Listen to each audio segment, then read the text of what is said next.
अस्सलामुअलैकुम। जब सुबह सवेरे उठते हैं तो बाज़ लोगों को, बच्चों को 4-4, 5-5 छींकें आती हैं, बाज़ को 10-10, बाज़ को 15-15 भी छींकें आती हैं।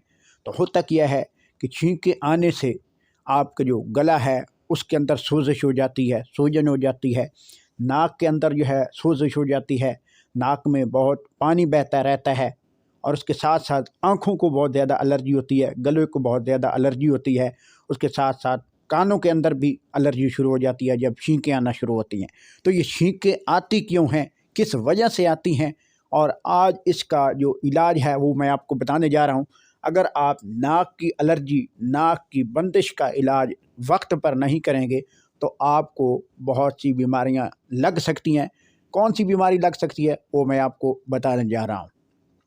तो सबसे पहले मैं आपको बताना चाहता हूँ कि कुछ बच्चे, बड़े नौजवान जब सुबह के वक्त उठते हैं तो उनको जो है बहुत छींकें आती हैं।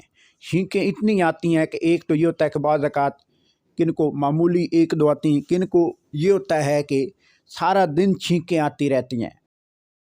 मौसमी लिहाज से भी छींकें आती रहती हैं। अगर मौसम ना हो, किसी को गर्मी में भी छींकें आती हैं और सर्दियों में भी छींकें आती हैं। यानी मौसम बाहर चल रहा है, ख़िज़ां है, सर्दी है, गर्मी है, किन बच्चों को, बड़ों को बहुत ज़्यादा छींकें आती हैं जिसकी वजह से नाक से पानी बहता रहता है। जब छींकें बहुत ज़्यादा आती हैं तो गले में दर्द शुरू हो जाता है, गले में सोजिश हो जाती है, नाक के अंदर सोजिश हो जाती है और नाक से पानी बहना शुरू हो जाता है। उसके साथ साथ आँखों में भी एलर्जी होती है। उसके साथ साथ जो है केरे की तरह, यानी केरा गिरता है, पानी जो है नाक से आना शुरू हो जाता है, और केरा जो है वो जब गले पे गिरता है तो केरा जब गले पे गिरता है तो छाती का जो इन्फेक्शन है वो हो जाता है, यानी चेस्ट प्रॉब्लम हो जाता है और जकड़न। और दूसरा ये होता है कि नाक की एलर्जी के अलावा बहुत से लोगों को, बच्चों को रात को सोते हुए उनका नाक बंद हो जाता है। वो सांस जो है नाक से नहीं ले सकते बल्कि मुंह से लेते हैं, तो उनका मुंह जो है वो खुश्क हो जाता है, होंठ खुश्क हो जाते हैं, ज़बान खुश्क हो जाती है। तो ये भी बीमारी होती है। तो अगर आप नाक की एलर्जी, नाक की बंदिश का इलाज नहीं करवाते तो जब आपको एलर्जी होती है तो एलर्जी की वजह से जब आपको छींकें आती हैं तो आपको दमा वगैरह भी हो सकता है। अगर आप बर वक्त इलाज नहीं करेंगे तो आपको दमा वगैरह भी हो सकता है और केरा बहुत ज़्यादा हो सकता है। और बहुत से लोग जो है जो एहतियात नहीं करते हैं, यानी खट्टी मीठी चीज़ें वगैरह खाते हैं और तली हुई चीज़ें खाते हैं, फ़ास्ट फूड का इस्तेमाल ज़्यादा करते हैं, ड्रिंक्स वगैरह, कोल्ड ड्रिंक्स बहुत ज़्यादा इस्तेमाल करते हैं, उनको एलर्जी की बहुत ज़्यादा शिकायत होती है। उसके साथ साथ बहुत से लोगों को जो एलर्जी होती है वो घर से होती है, यानी जब झाड़ू वगैरह दिया जाता है वहाँ से जो मिट्टी वगैरह है या डस्ट वगैरह जब वो हवा में उड़ती है तो उसके जो ज़र्रात होते हैं वो नाक में चले जाते हैं, नाक के ज़रिए आपके गले में चले जाते हैं। इसके अलावा बहुत से लोगों को परफ्यूम लगाने से या कहीं से भी कोई खुशबू वगैरह या किसी फ्लावर की जो खुशबू वगैरह जब उनके नाक तक पड़ती है तो उनको बहुत ज़्यादा छींकें आना शुरू हो जाती हैं।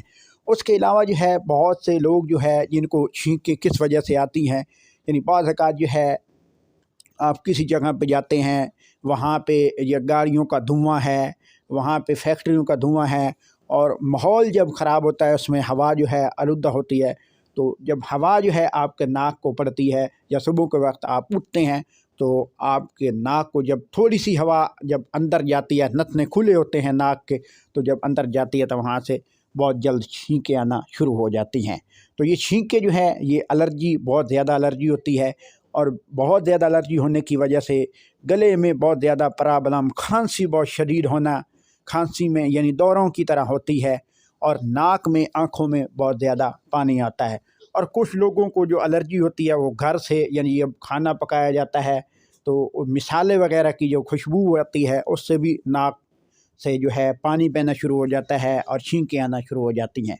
तो उसका इलाज क्या है? इलाज ये है कि मुख्तलिफ़ जो स्प्रे हैं, ड्रॉप्स जो मार्केट से, मेडिकल स्टोर से मिल जाते हैं, बेहतर ये है कि आप अपने डॉक्टर से रुजू करें और उसकी रिकमेंड दवाई जो है वो इस्तेमाल करें। और मैं आपको इन्फॉर्मेशन दे रहा हूँ कि नॉर्सलाइन ड्रॉप्स होता है, स्प्रे होता है, वो आप यूज़ करें। और उसके अलावा ज़ैनोसिन जो है ये ड्रॉप्स होता है, स्प्रे होता है, इसको आप इस्तेमाल करें, नाक में इस्तेमाल करें, इंशाल्लाह बहुत ज़्यादा नॉर्मल सलाइन जो स्प्रे होता है या ड्रॉप्स होता है उसमें नॉर्मल सलाइन की तरह वाटर होता है, पानी होता है, नमक वाला पानी होता है। उसके साथ साथ ज़ैनोसिन यानी ये भी ड्रॉप्स और स्प्रे बहुत ही ज़बरदस्त है। इसको बहुत से डॉक्टर जो है रिकमेंड करते हैं। इस्तेमाल कैसे करना है कि एक नथने के अंदर जो है फुहारा मारना है, दूसरे नथने को बंद रखना है, इसी तरीके से 5-10 मिनट ठहर कर फिर दूसरे नथने में फुहारा मारना है। बहुत ज़्यादा फ़ायदा।